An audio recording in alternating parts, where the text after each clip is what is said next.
Alright guys, here we are back with part 2 of this setup. I probably won't have part 1, part 2 in the titles, but basically what happened last week is I originally intended for the last video and this video to be one altogether, but it was getting pretty long, especially for YouTube's sake, so I decided to cut them in half, and I have just a video on how I like my sleeping pads and what I use them for.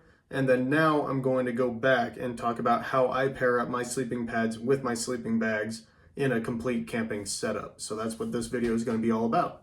If you have any videos you'd like to see, you can always leave a comment. If you have a video that you want me to review on my channel, then you can. Please check out my Instagram. The link is down in the description. And if you want to help support me, I'm on Patreon, and I have that link in the description as well. But other than that, let's get into the video.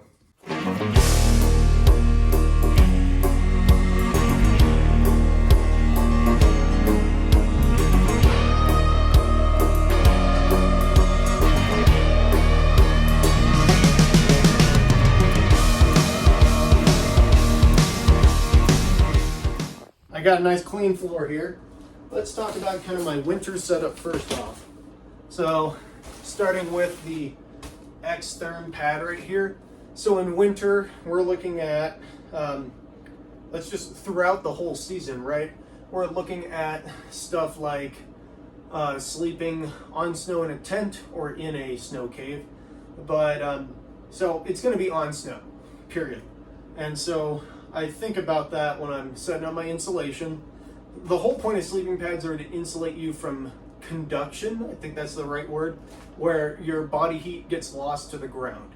In any circumstance, the ground is going to be colder than your body.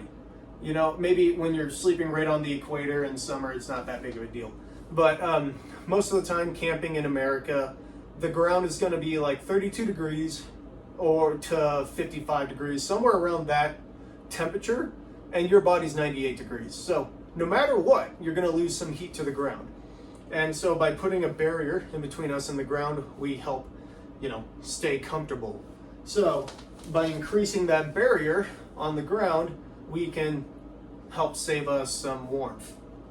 So it makes sense to have a fatter sleeping bag when I'm sleeping on snow, which is cold. So this is at least bare minimum what I use to sleep. And I'll bring this out in really early, like spring conditions too, like April or May trips. You'll see me with a thermarest and a 0-degree bag. Just because the nights get so cold. And so I can bring this out. If it's true winter conditions, like I'm out in January or whatever, and I just need a bit more warmth and comfort, this is where I'll pair up with the foam pad. And I put the foam pad here, inflatable pad on top. I do that for a number of reasons, but the biggest reason is all of my inflatable pads have a slow leak. So I have to wake up at like 2 or 3 a.m. in the morning and blow them back up. So it's easy to access this if it's on top. Another thing is, as I'm going throughout my trip, when I'm hanging out in base camp, I'll probably take this foam pad out and sit on it outside in the snow. And then I can slot the foam pad underneath my tent bottom. So that way the snow and the water doesn't get inside my tent, but I still get insulation from that sleeping pad. But yeah, this is definitely the setup. If it's really cold, true winter conditions, I'll bring 2 sleeping pads for max comfort on a multi-day mountaineering course. That's usually what you do is a winter mountaineering course. But yeah, when it comes to spring mountaineering courses, sometimes I'm lazy, or actually a lot of times I'm lazy and I just bring this pad.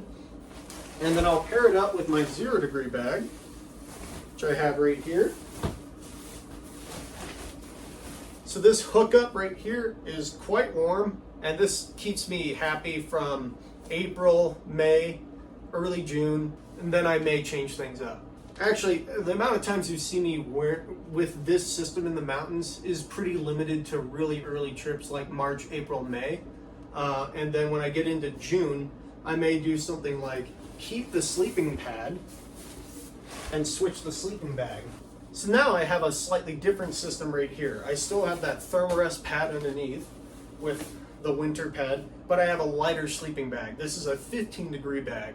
And chances are, if it's a winter trip, I may bring a 15-degree down bag instead of the synthetic. But if it's raining instead of snowing or good weather, maybe you'll see me in the synthetic for sure.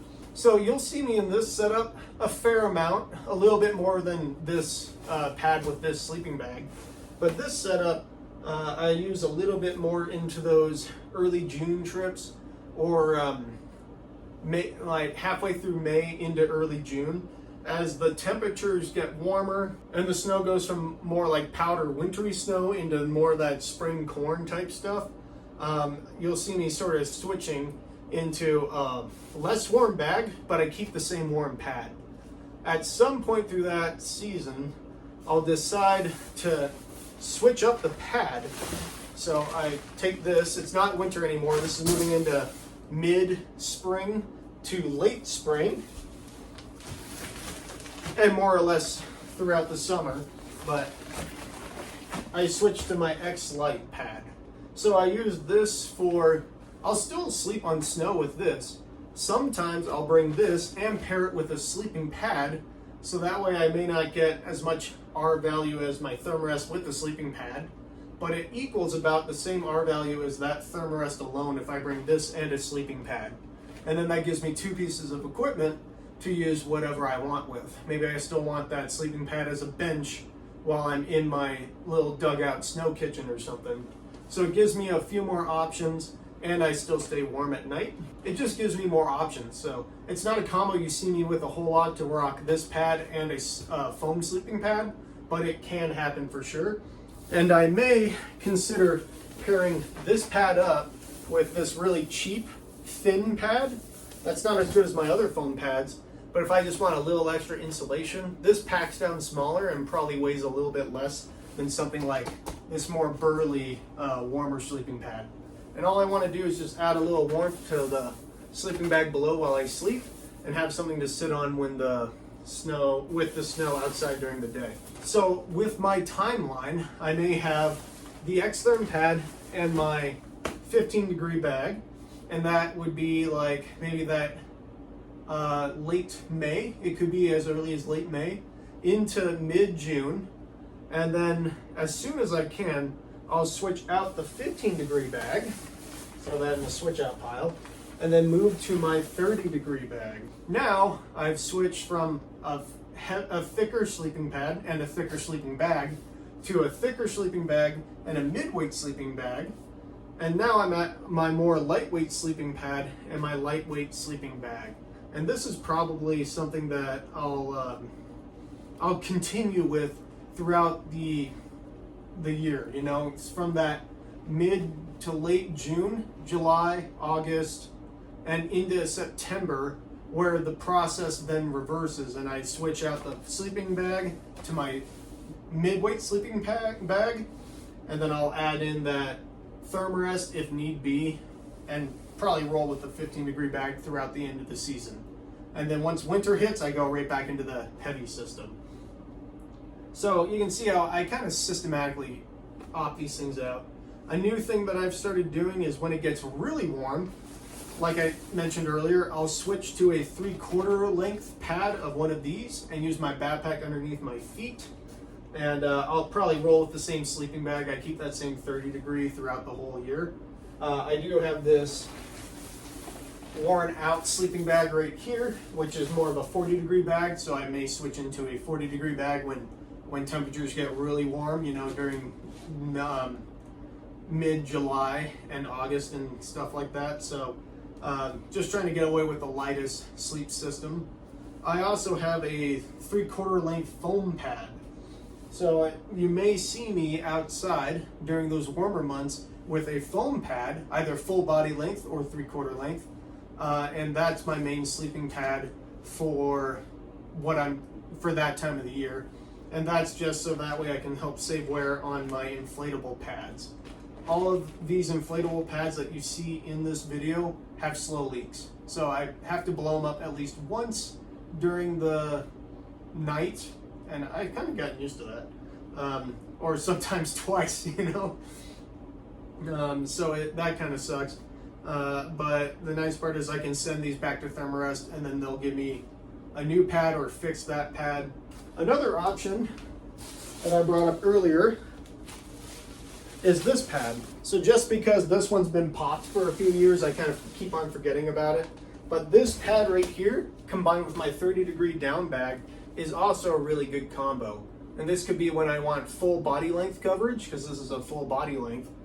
But this is also it compresses super small, and it's lighter than any of the other pad combos. So you may see me with one of these sort of super midsummer bag sleeping pads with this sleeping bag right here. And that is definitely not an uncommon combo right there. You just have to watch out because the really thin pads, even though they're super light and super packable, they just break real easily. And I have a hole in this pad that's not patchable.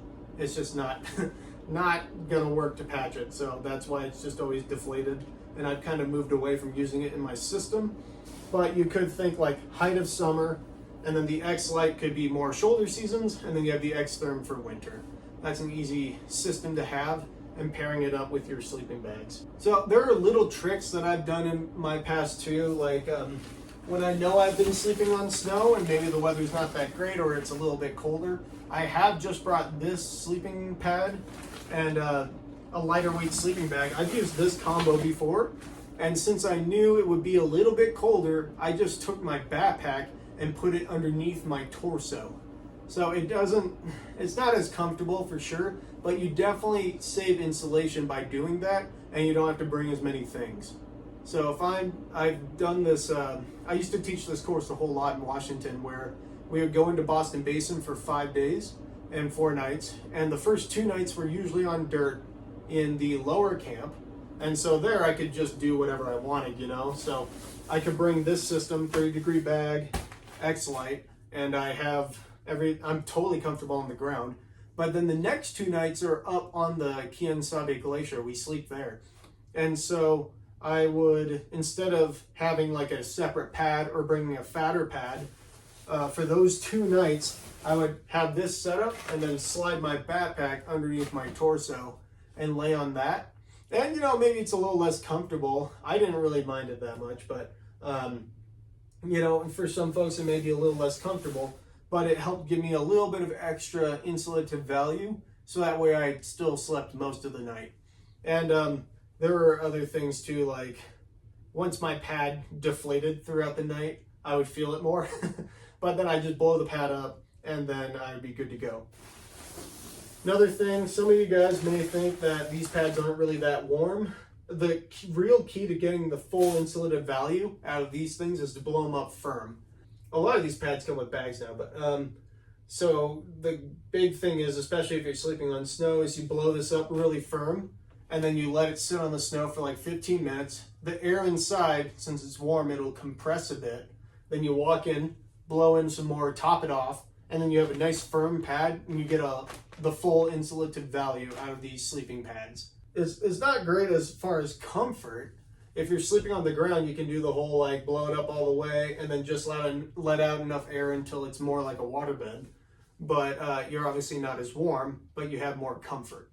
And some people prefer these inflatable pads for the comfort more than the foam pads, which tend to be less comfortable altogether. Of course, that does play into like campsite selection and all that.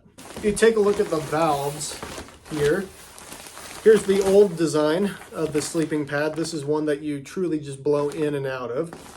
Here's a more modern sleeping pad design. And I think pretty much if you buy a pad, it's going to come with this. This is a 1 or 2-way valve. If I open up the thing right here, that's a 1-way valve, so you can put oxygen in. And if you open up the wings right here, that's how you release all the air out of your pad. So that makes it a bit easier to inflate. And another thing that it allows you to do is you can have an extra feature. As soon as I can find it. There we go, found it. So this comes with pretty much all Thermarest pads now and a lot of other companies. It's called a pump stack. And you just plug it in to the valve on the sleeping pad. airtight seal. And when that valve is twisted open to let air in, you simply hold the sack, capture some air. You can do a better job than I did there. And then you press that air into the pad.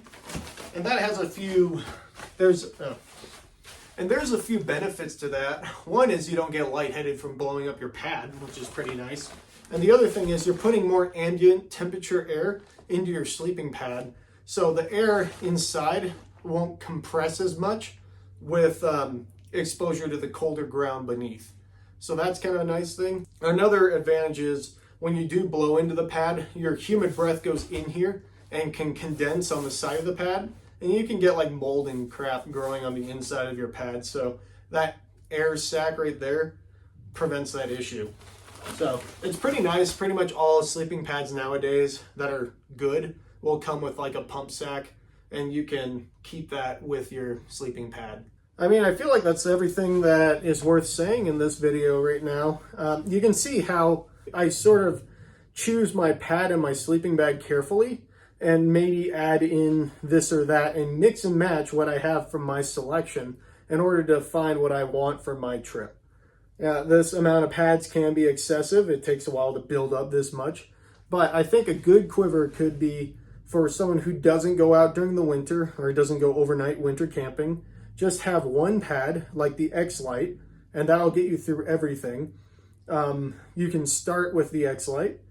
I would expand quickly into owning an X-Lite and a foam pad like that Thermarest Ridge Rest or the X-Lite, the cubed foam pad. And what you can do is just add those together if it's a really cold trip that's in spring or in fall or whatever. It gives you a lot of options. And then you can, with your sleeping bags, in my sleeping bag video, I recommended having a 30 degree and a 15 degree bag. And so with that, those two sleeping bags and those two sleeping pads, you can do a whole lot throughout, let's say mid-spring, summer, and mid-fall. When you get into those the other time of the year, the other mid part of fall and spring and winter, that's when you're going to want to add in something warmer like the X-Therm. And then you have your foam pad, your X-Lite, and your X-Therm pad. And you can always take that foam pad, put it underneath the X-Therm. And then that's also when you want to expand into that 0 degree sleeping bag for true winter camping, when you're using the foam pad, the X-Therm, and your 0 degree bag. Comes out to 3 sleeping bags and 3 sleeping pads.